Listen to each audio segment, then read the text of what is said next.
So on Monday when I was gone, I asked you guys to look at the double angle identities.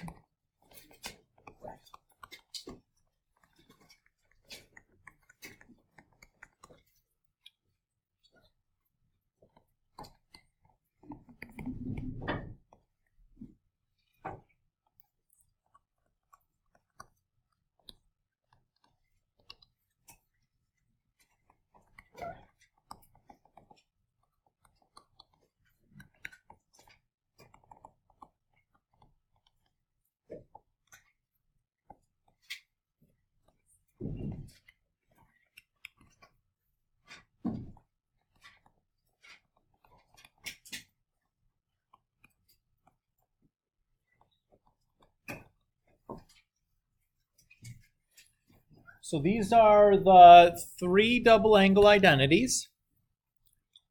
Now, if I wanted to derive one of these, how do you suppose that I would do that?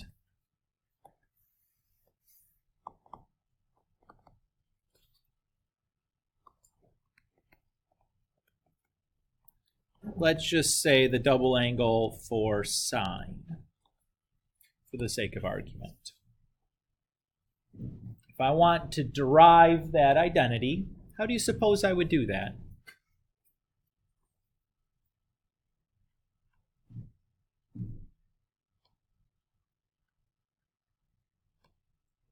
Well, what other identities do we have at this point?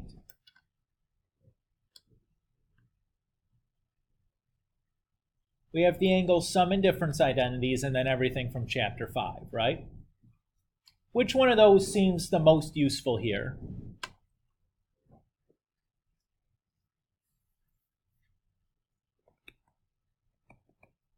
I'm going to use the angle sum identity because I can write sine of 2u as sine of u plus u.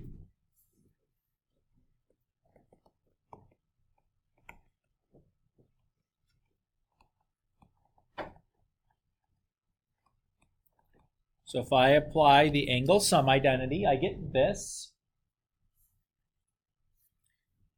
And because both of these things are just being multiplied, and the order of multiplication doesn't really matter, they are like terms, so I can just add them together. And I have exactly that, what I'm looking for. Oh. Isn't it nice that we didn't have to go back to the xy plane and try to derive this geometrically, right? Remember we had to do that for the angle, what we did? We did that for the difference of two angles for cosine, right?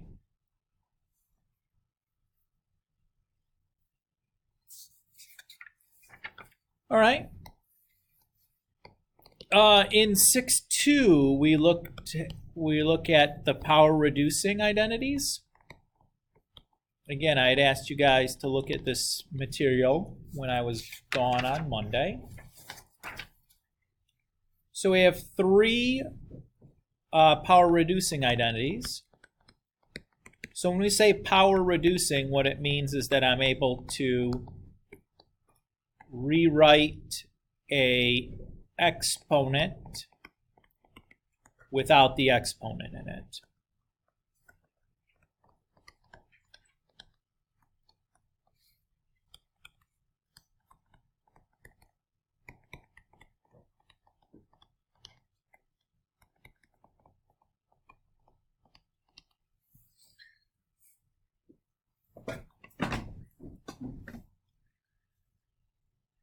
Now, if I wanted to derive one of these, how do you suppose I would do that? Let's say, for the sake of argument, I wanted to derive sine squared u equals 1 minus cosine 2u over 2. Well, what do we have that we can use?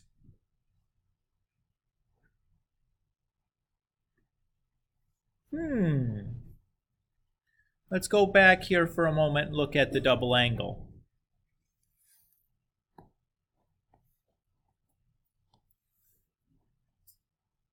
if I look at that identity and I solve that for sine squared u, what am I going to get? You get exactly this, right? So these power-reducing identities are simply rearrangements of the double angle.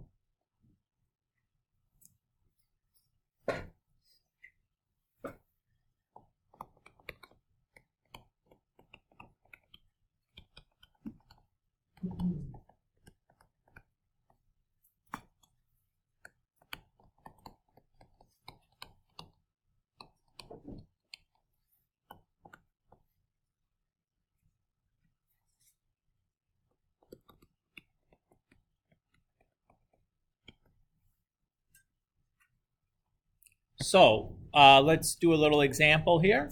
So let's use the power-reducing identities to find the exact value for sine squared of 3 pi over 8.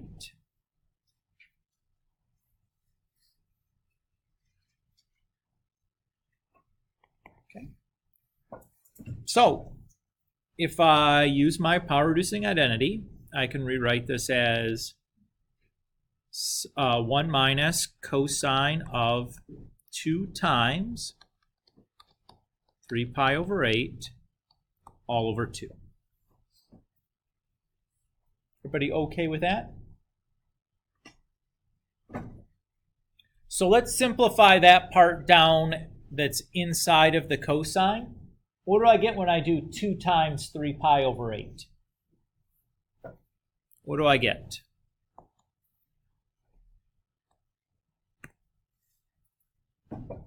Oh, guys. 2 times 3 pi over 8. What do we get? Okay. Did someone say 6 pi over 8? I mean, that's okay, but like, we can reduce that, right? Why would it be important to want to reduce 6 pi over 8 here? It's actually pretty important that we do that. Because my next step is I'm going to go to the unit circle and find the value of cosine of 3 pi over 4. And 3 pi over 4 is a unit circle value.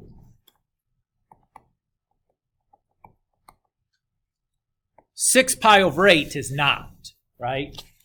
So if you didn't notice that can reduce, you might be in a bit of trouble when you try to go and evaluate cosine of 6 pi over 8, because it's not on the unit circle anywhere. So got to make sure that you're doing a good job of reducing those. Now let's take a look at this answer. Do we like the way this looks? Blech. What's wrong with it? We have fractions inside of fractions, right? We don't want to do that. What can we do to get rid of the fraction inside of a fraction here?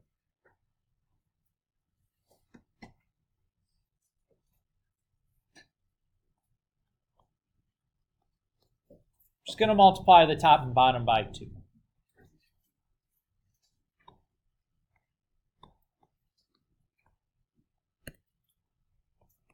So when I do that, 2 times 1 is 2. Negative of a negative is positive. And then 2 times root 2 over 2 is just root 2. And 2 times 2 is 4. That looks quite a bit nicer, right?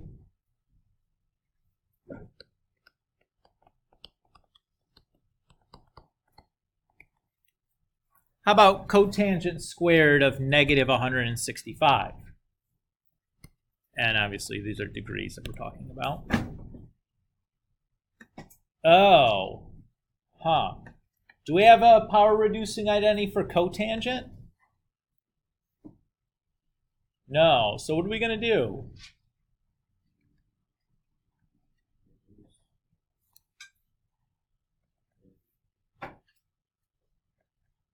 Let's write cotangent squared as tangent. How do I do that?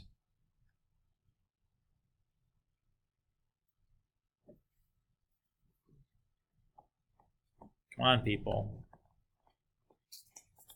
This is like a chapter 5 question. Well, cotangent is just 1 over tangent, right? Everybody's okay there? Now we can apply the power reducing model, and I'm going to draw that division bar heavy like that just so it's clear like where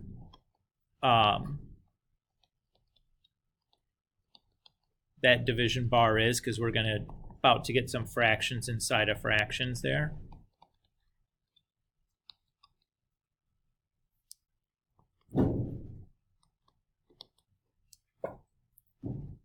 We good there? Do we like the way this is written right now? Barfaroni, right? We got fractions inside of fractions. How can I fix this?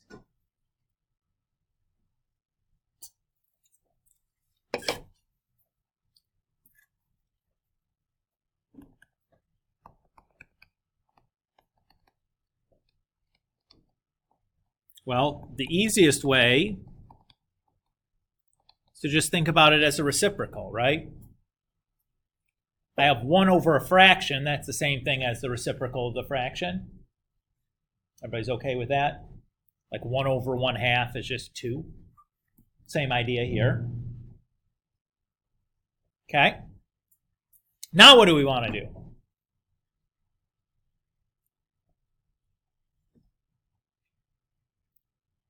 Now you could go to the unit circle at this point to try to retrieve the exact value of cosine of negative 330. But we can make that process a little bit easier by using the odd-even identities from last chapter. Remember that cosine of negative x is just cosine x.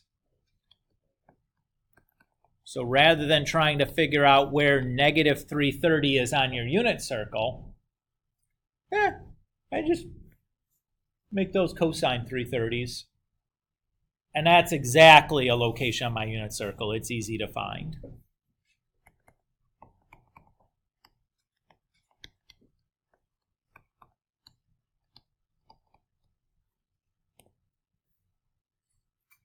Cosine of 330 is just positive root 3 over 2. Do we like the way this looks? Barfaroni, right? What's barfaristic about it?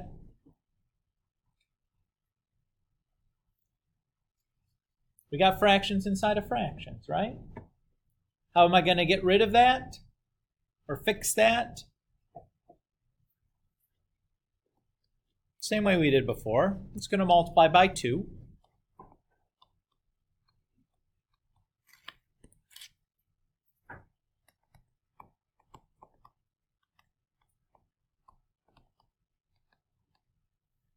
I'll give me this. But do I like this as an answer?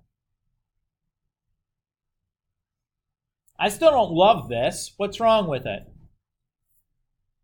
Square root in the denominator is correct. How am I going to fix that?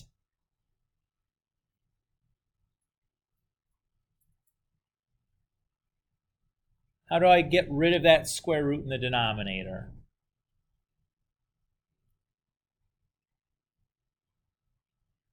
I'm legit going to wait till somebody makes a suggestion here.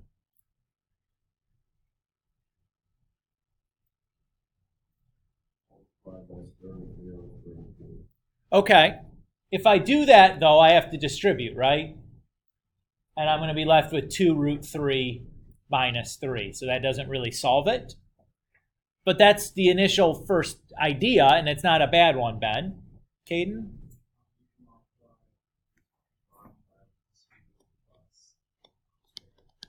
Yeah, that's the fix we're looking for.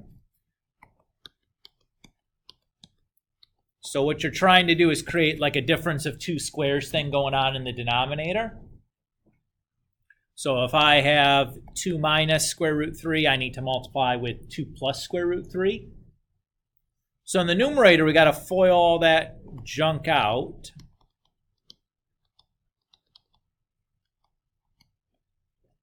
And in the denominator, I'm just going to use like the difference of two squares factoring pattern there to rewrite it as 2 squared minus root 3 squared.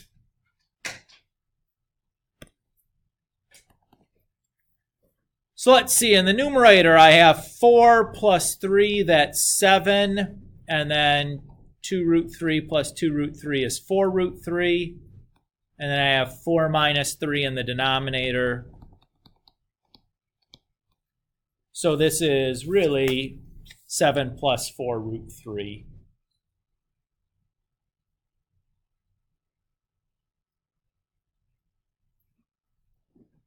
As my best.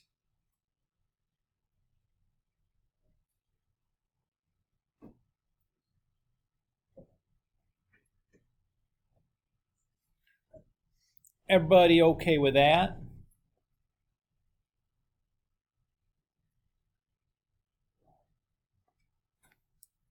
Okay.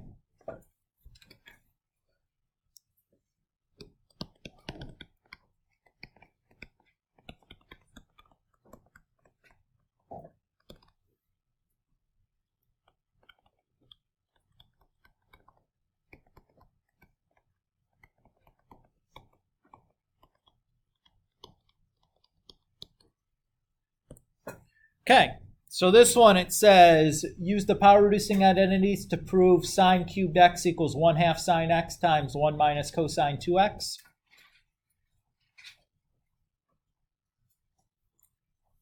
Which side would I want to start this proof with?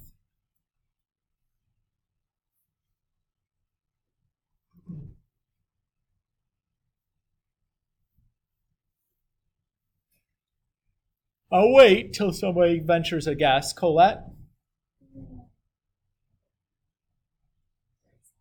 So you might think that because the right side looks more complicated, right? But the directions are asking us to use a power reducing identity, and there's no exponents on the right-hand side to use a power reducing identity on. So I would use the left-hand side. Now, there's kind of a crummy move by me because I set you guys up to answer the question incorrectly, like was what I was expecting to have happen, because this seems contrary to what we did before, right? So basically what it boils down to is in this chapter, the side that you want to start with is going to be one where maybe we have access to one of these new set of identities that we didn't before. Even if it looks maybe less complicated, it's usually easier to use these new set of identities than trying to build out without them.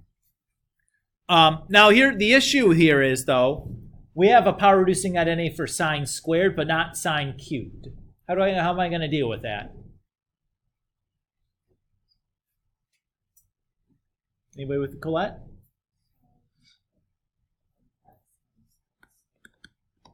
Perfect. Yeah, that's exactly what we want to do. So I can just rewrite sine cubed as sine x times sine squared x.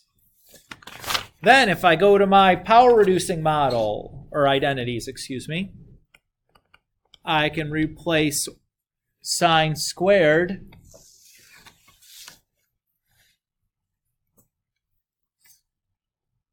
with 1 minus cosine 2x over 2.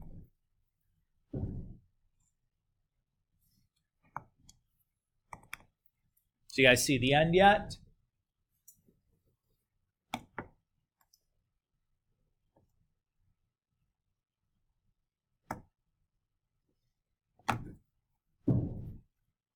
Dividing by 2 is really the same thing as multiplying by a half, right? So I could really think about this as that, right? And if I just have three things multiplied together, I can put them in any order I want.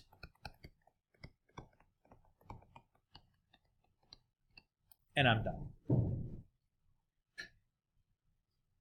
Everybody cool there? Much easier to do that than try to go the other direction. I think anyways.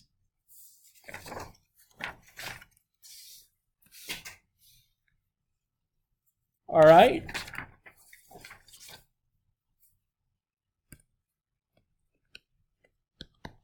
So what I hadn't asked you guys yet to look at are the half-angle identities.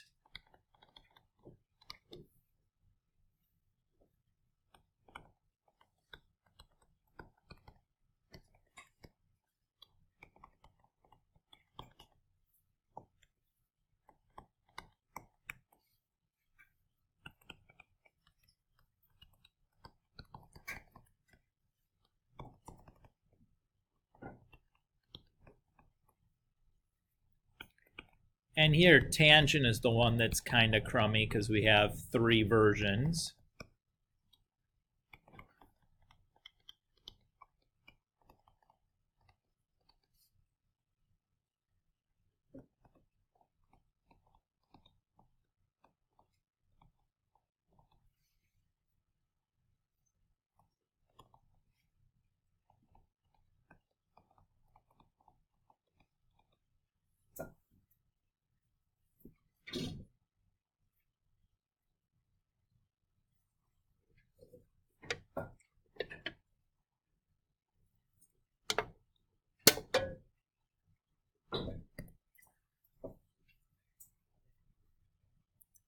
How do you think I would go about deriving one of these identities?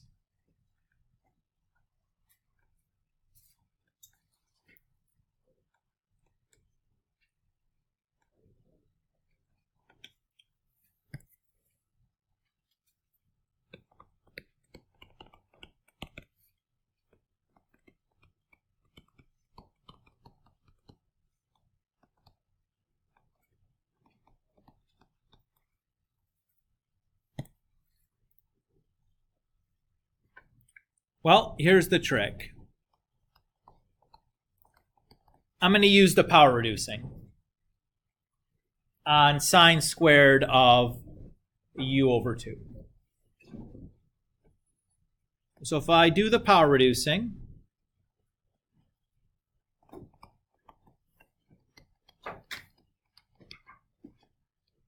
I get that, right? And I notice the 2's cancel.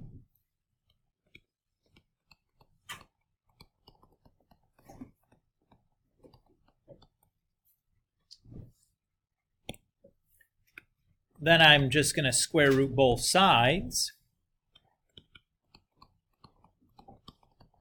And because I did the square root on both sides, I get the plus or minus. And there it is. So these half-angle identities are a direct result from the power-reducing identities, right? This is creating a familiar pattern, hopefully. We derived geometrically, using the xy coordinate plane, cosine of u minus v, right? I used that identity then to get the other angle difference ones for sine and tangent. And then I use that along with some identities from chapter 1 or from chapter 5 to get the angle sums. I use the angle sums to get the double angles. I use the double angles to get the power reducings. And then I've used the power reducings to get the half angles. Right? Each time I've gone ahead and used the previous identity to get the next identity. Familiar pattern.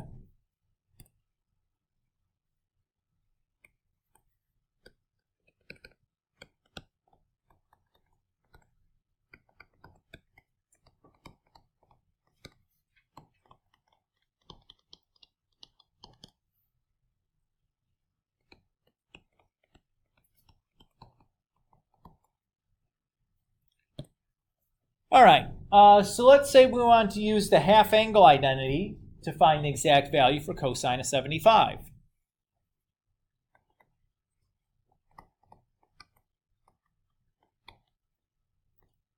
Well, I need to rewrite cosine of 75 as cosine of something divided by 2.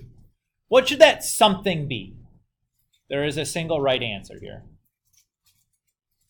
It's not difficult. Should be super obvious.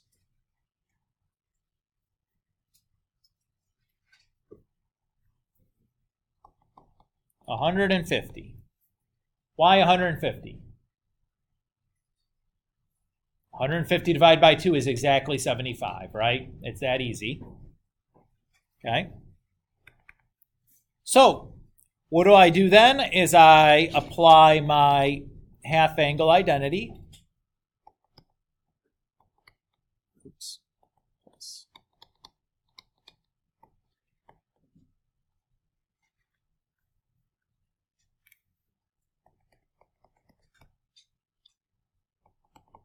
I then go to my unit circle and find the value for cosine of 150.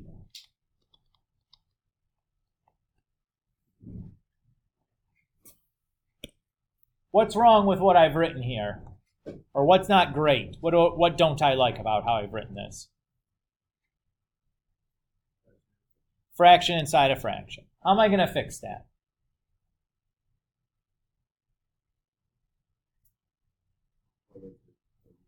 Multiply by 2 over 2. Close, but not quite right. What do we need here? It's got to be the square root of 2 over 2. Why do I need the square root there? Yeah, and if I want a square root, if I want something to go into the square root, it has to have a square root over it too, right? So easy to forget that. So, like this stuff distributes in. So I have 2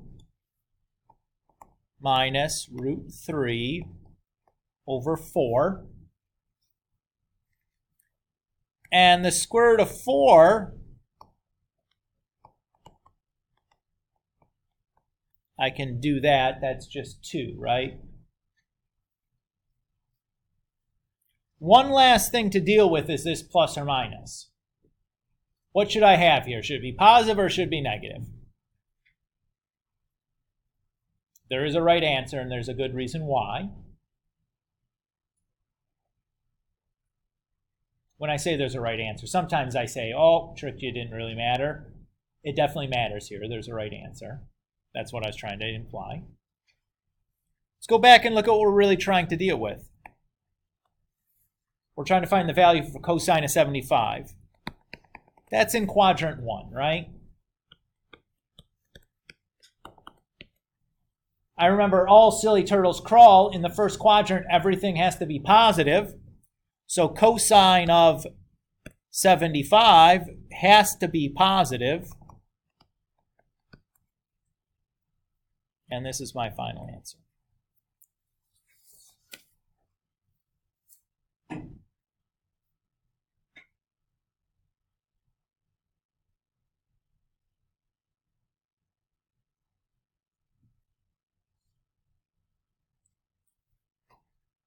Everybody okay there?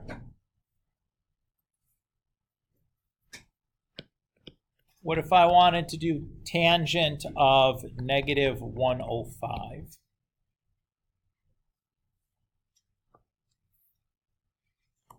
I'm sorry, I mean cotangent. Oopsie-daisy. What do you suppose the first thing we do is?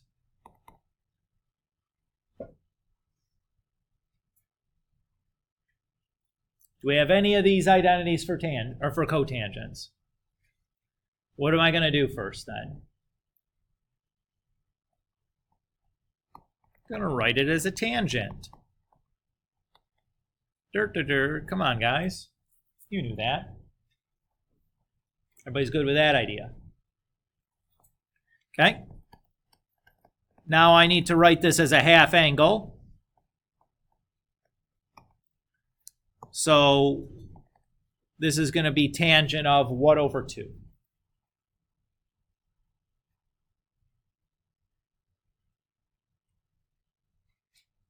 Anybody? Just shout it out if you know. Close. Negative 210, right? Because we had negative 105. But that's good.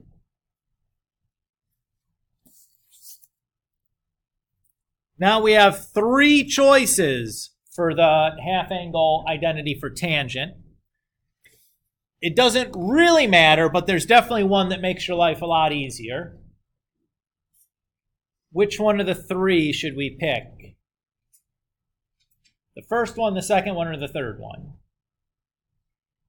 One of them makes your life a lot easier.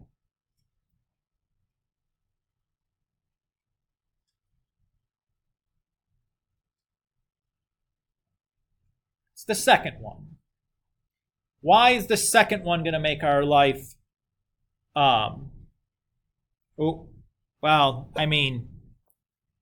really, I guess it's the third one in this case. I lied.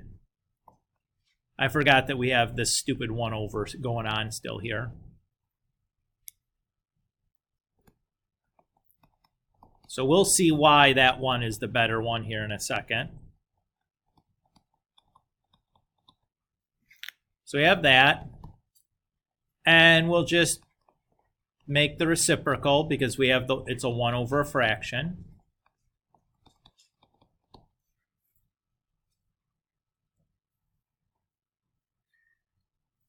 Do you see now why I picked that one? What feature do we have going on here? Why did I like this outcome the best? I have a single thing in the denominator, right? That means worst case scenario, when I rationalize my denominator, I don't have to do any foiling or anything, right? So if I can, typically on this kind of a problem, that's how I'm going to choose which version of the tangent one I want, is so I don't have to do any foiling in the denominator if I have to rationalize it. You know what I mean? All right, I'm going to use the odd-even identities to get rid of the negatives.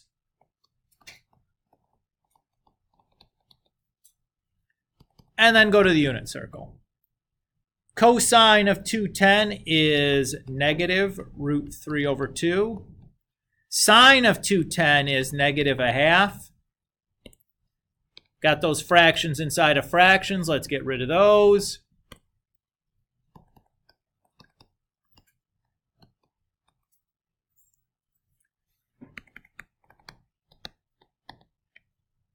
So I'm left with just 2 minus root 3.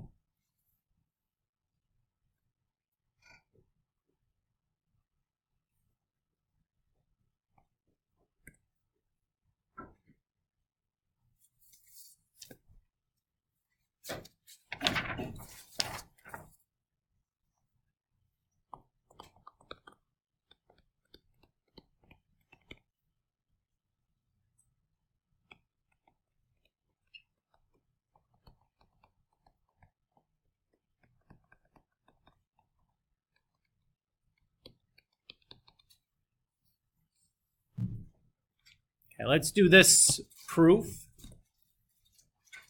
So 2 cosine squared of x over 2 times secant of x equals secant x plus 1.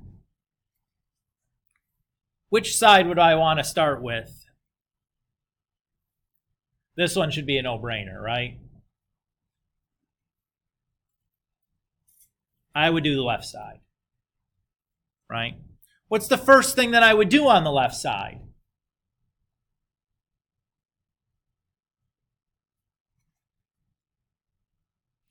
I think in general, the best thing to do is to make sure that you have just x's inside of your trig functions.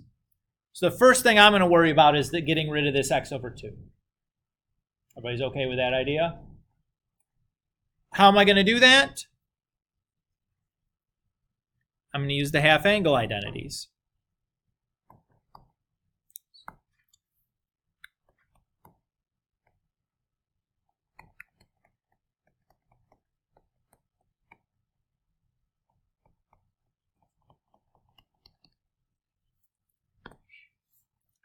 Now, why do I have that plus or minus square root 1 plus cosine x over 2 squared?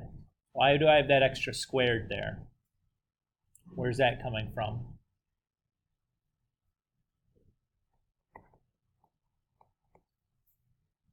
So if you look at the original, I have cosine squared of x over 2. So I have that identity basically twice, right? Okay?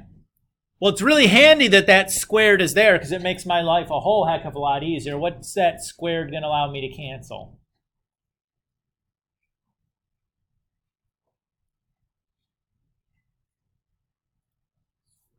The square root, and also the plus or minus. Why is the squared canceling the plus or minus?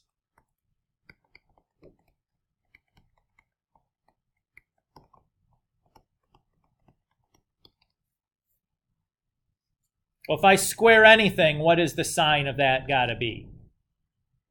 Positive, right?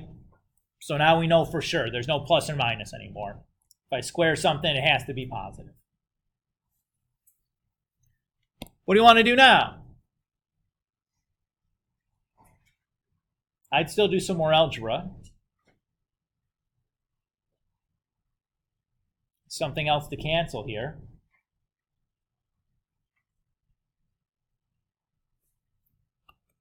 How about the 2's?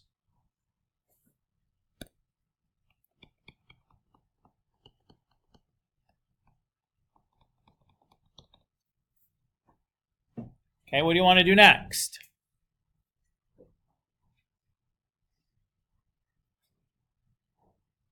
Should be easy to see the end to here.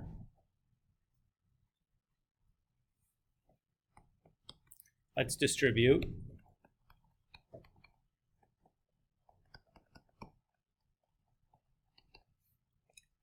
And I know that secant x is the same thing as 1 over cosine x.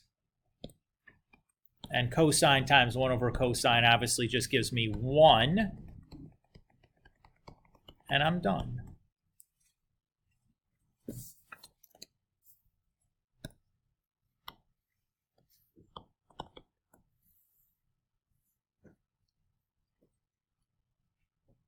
All right, so 6-4.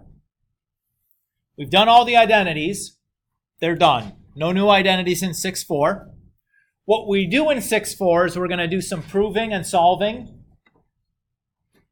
where we have access to now, like we may use any and all of these identities to do these problems. Ben? Mm-hmm. Mm-hmm.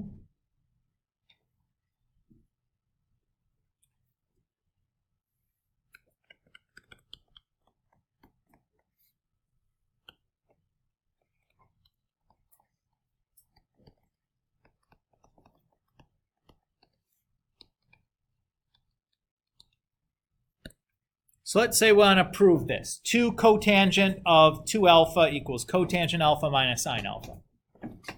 I mean tangent alpha. Excuse me.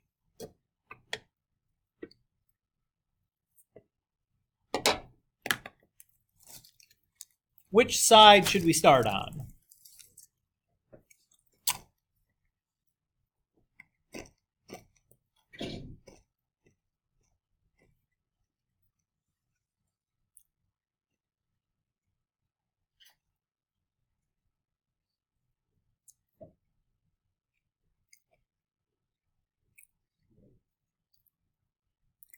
I would start on the left. Why the left?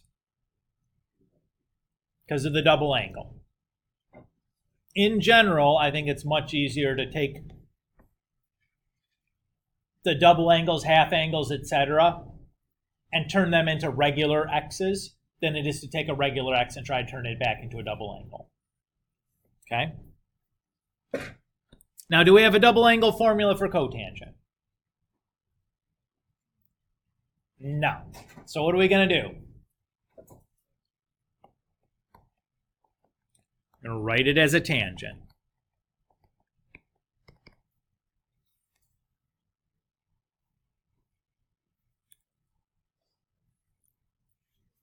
Now, if I use my double angle formula for tangent,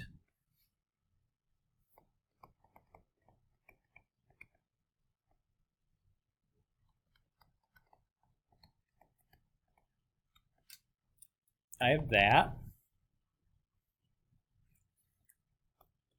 And since I have 1 over a fraction, it basically just makes the reciprocal.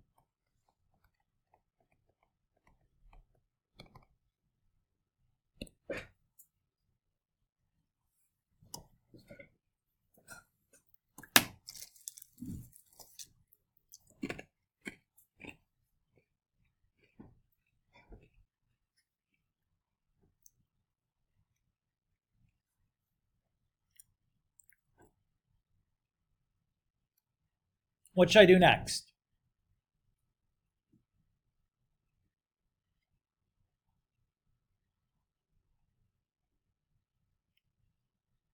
I'd cancel the 2's.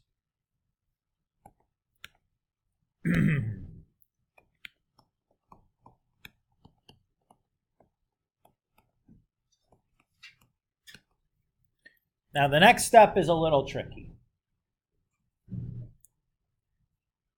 Let's look at what we're trying to get to again. I'm trying to get to cotangent alpha minus tan alpha. So we have to have two things that are being subtracted, right? Is there a way for me to rewrite this single fraction as two things that are being subtracted?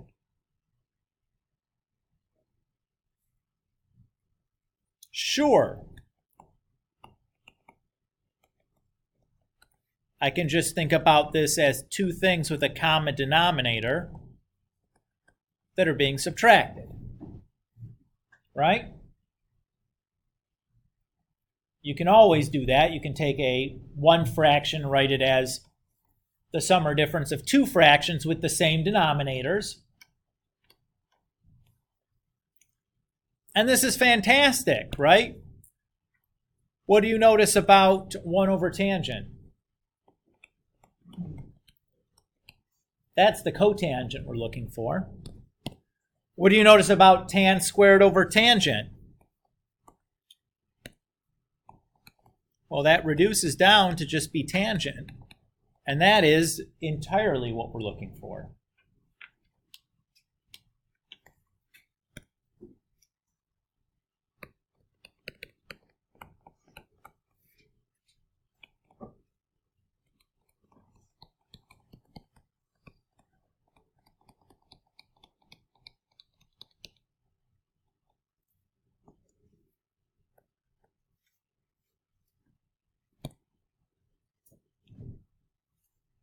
Let's try this one. Cosine 4x equals 1 minus 8 sine squared cosine squared.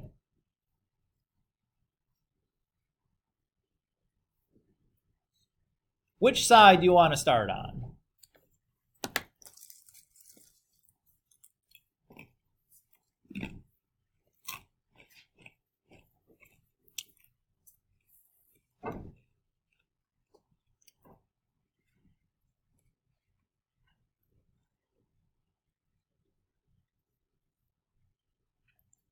Well, shoot, guys, I'd start on the left.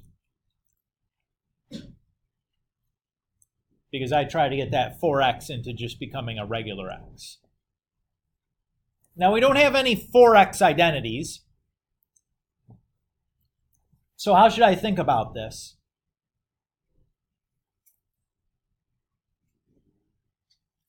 Yeah. So James says, can we think about it as a double angle? Right? I can think about 4x as 2 times 2x, right? Brock.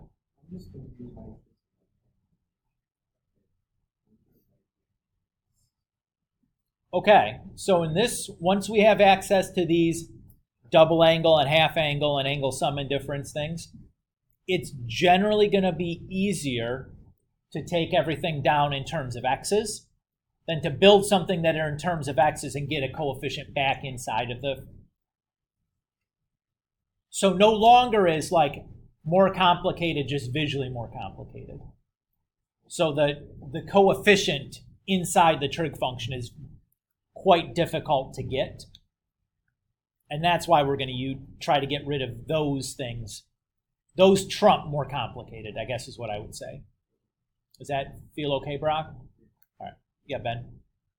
Considering I won't be able to figure that out on the test, is it fine to do it either way? Can you solve it using the other side? Sure, it's going to be really a lot longer and probably have to do some really sneaky things. I mean, we can try it in a minute.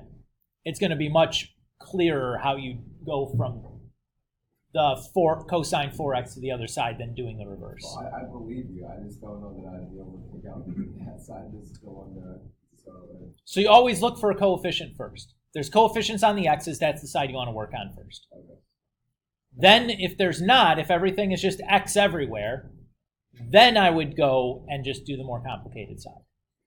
So that's just, you're just adding a new wrinkle before more complicated. And this only happens in chapter 6, right? We didn't have any of this stuff could happen in chapter 5.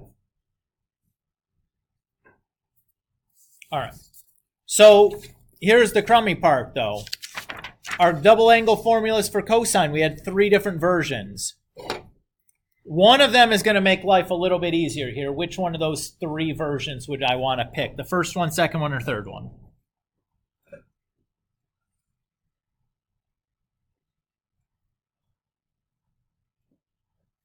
I would pick the third one. Why did I pick the third one?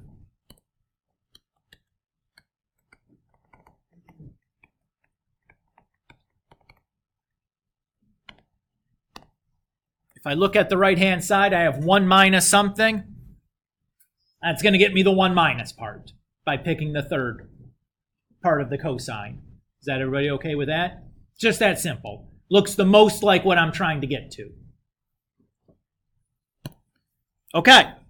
The second question is, why is there a 2x in here? When I look at the identity, it has only an x, right? Or a u, I guess, is what we use there, right? Because in this case, 2x is my u, right? I wrote this as 2 times 2x. So the 2x is like my u. Everybody's good with that? All right. So I have another double angle,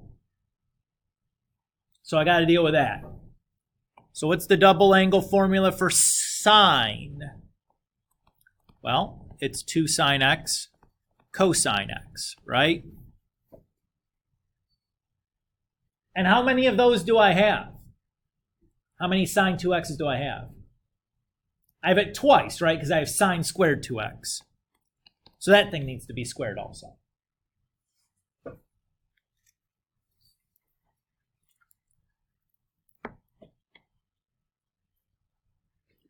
All right.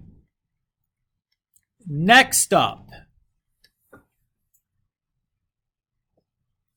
what do I want to do next? I'm going to square that, right? What do I get when I do 2 sine x cosine x squared?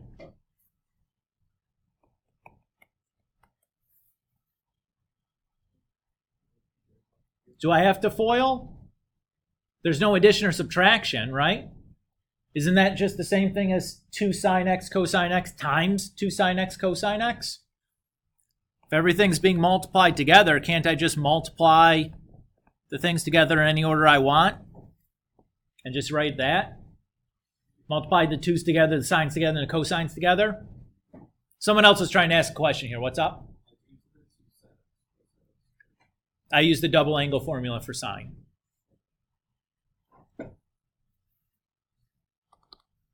And then if I just multiply the 2,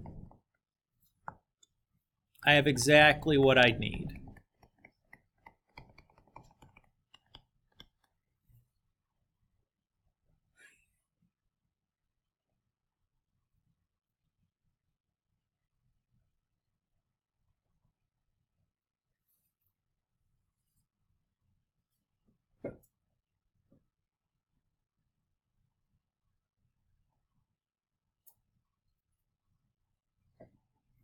All right. You said you wanted to look at it, trying to do it from the other side?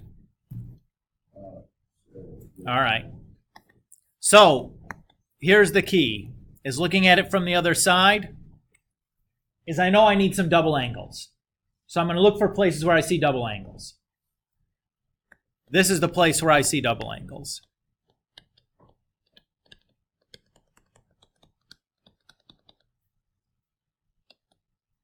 Ay, what just happened there?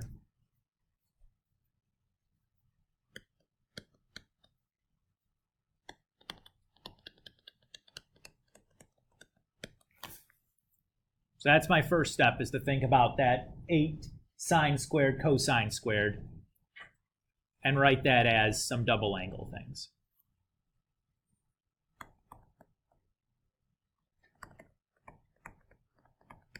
So I'm using the double angle, the double angle in reverse, right?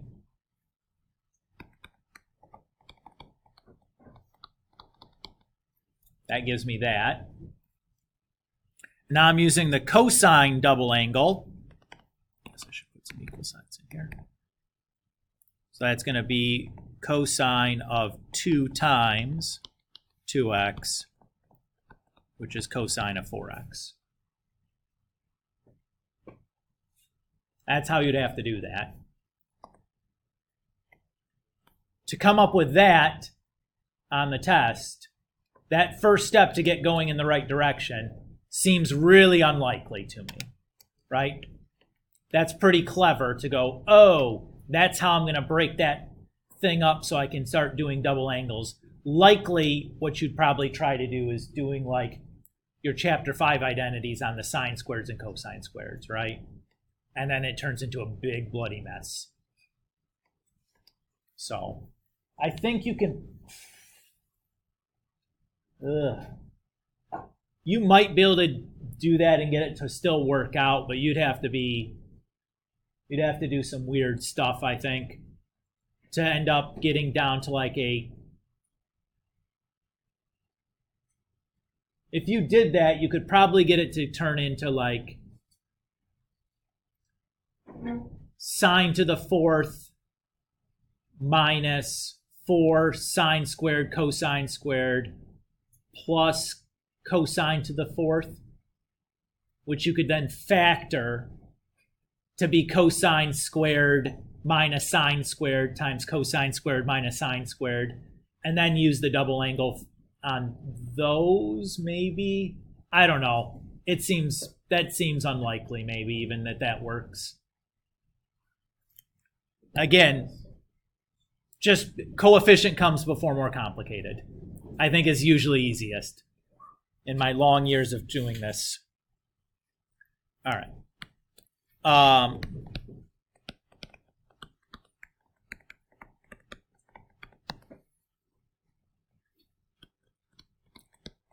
So here's the good news, is these new identities really make life a lot easier if you're having to solve any problems where you have coefficients on the x's. Remember in chapter 5 when we had to do this and we had to like be really careful because we were getting all these extra solutions that were like, oh, inside of one unit circle we get twice as many or half as many or solutions as maybe we expected and all that kind of stuff. That goes away if we're using these identities, which is really nice. So for this, the first thing I'd want to do is use a double angle identity on the cosine 2x. Now remember, there's 3 choices here, and there's definitely a good choice amongst those 3. In fact, you'd have to use one of those 3 to be able to really proceed in this. Which one of the 3 do I want to use? So there's 3 double angle identities for cosine. Which one of those 3 would I want to use here? And maybe the more important question would be why.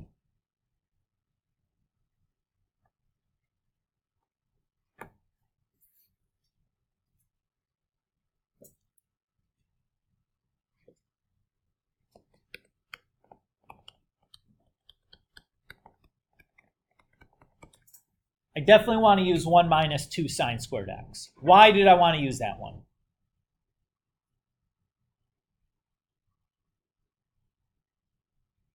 Now the equation is in terms of a single trig function. I have just sines. Everybody agree with that? That makes solving much, much simpler if we can get it all down to one single trig function. So I'm going to move everything onto one side. So I'm going to add the 2 sine squared over and then subtract the 1 over.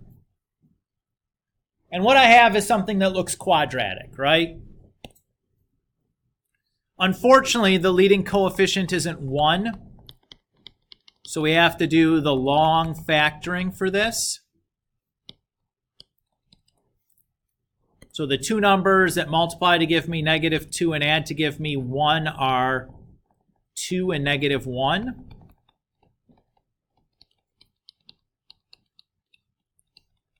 So to factor this, we'll do that, and then make two groups. From the first group, I can take out a 2 sine x. That leaves me with sine x plus 1. From the second group, I can take out a negative 1. That leaves me with sine x plus 1. And then if I look at the whole thing, I have sine x plus 1 in common to each piece. And now I can set each piece equal to 0 and solve. Notice that when I do that, I have just a single trig function each of these two pieces, making life much, much easier. If I do that, I can then take the sine inverse of both sides. And if I go to my unit circle, the only place where sine is negative 1 is at 3 pi over 2. On the other side, I'll add 1 and divide by 2, and then take the sine inverse of both sides. Then I go to my unit circle. The only place where sine is equal to 1/2 is at pi over 6 and 5 pi over 6. So those are my answers.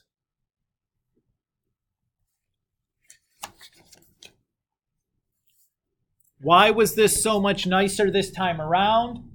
Notice in no place did I have to solve for like sine of 2x or cosine of 2x. I never had to solve for a double angle, so I didn't have to mess around with like what the size of the, or what the period of my function was, right? Everything was just an x that I solved for, so it was much, much easier. Is that okay with everybody? All right, I think we have time to do one more. Let's do one more.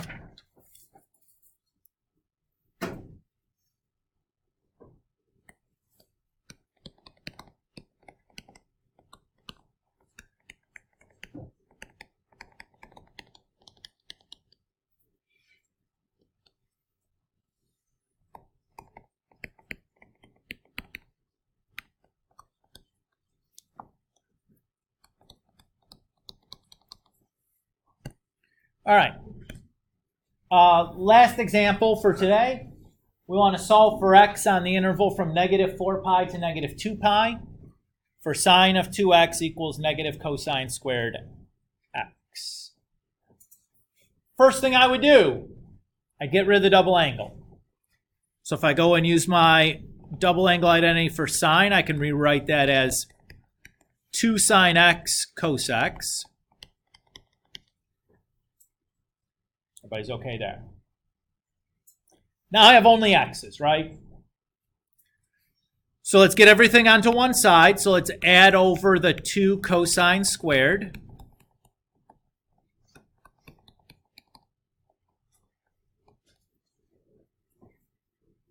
And if I look there, there's a greatest common factor of 2 cosine x.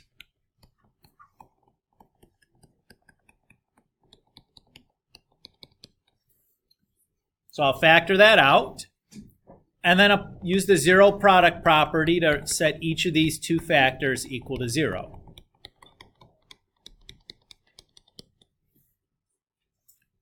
Here I can divide by 2, and then I take the cosine inverse of both sides. Cosine is 0 at pi over 2 and 3 pi over 2. Now I notice that neither one of these are in the range of values that I'm actually looking for. We'll adjust that in a second. But let's finish solving the other side. The other side's a little bit trickier because I have both sine and cosine in here. What am I going to do? I'm going to turn this into tangent. Here's the trick on how to do that. I'm going to subtract the cosine from both sides. And then I'm going to divide both sides by cosine. Sine over cosine is tangent. And then when I take tangent inverse of both sides, I'm looking for tangent of negative 1. So I'll go to my unit circle. Tangent of negative 1 happens at 3 pi over 2 and 7 pi over 2. Oh, not over 2. These are over 4s. My apologies. Okay, So these are my answers from 0 to 2 pi, right? I want my answers from negative 4 pi to negative 2 pi. How do I change these answers into answers in that interval?